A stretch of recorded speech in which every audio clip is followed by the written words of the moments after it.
顶个月风台内搁落大水雨，台东的灾情是不了严重，毋但发生水崩山，市区嘛做大水。今麦行政院通过丹那市风台甲728大水河灾后复原重建特别条例草案，台东县希望买当风包括在内，来改善受灾的所在排水系统。 8月初3的西南气流地区大水后，台东县太麻里乡金轮区崩花大水淹入去社区，较早居民早就撤离，但是工园甲田地拢受灾。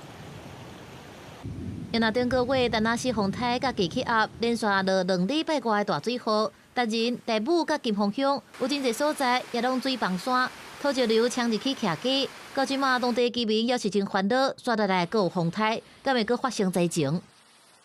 西的水沟都满满的，东的水沟满满的啊，那个上面那边有7家被没住啊。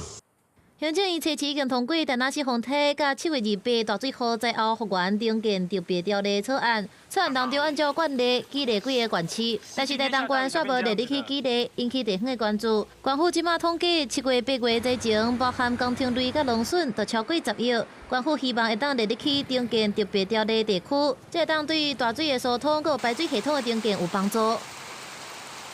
由于高雄山区下好大雨的状态，因为集水区会把水带到我们台东县的河川那台东亦有相关的影响。即马重建条例草案要送立法院审议，行政院已经要求公共工程委员会要按照实际受灾的情形认定，甲其他受灾的地区也列入去。公司新闻采访报道。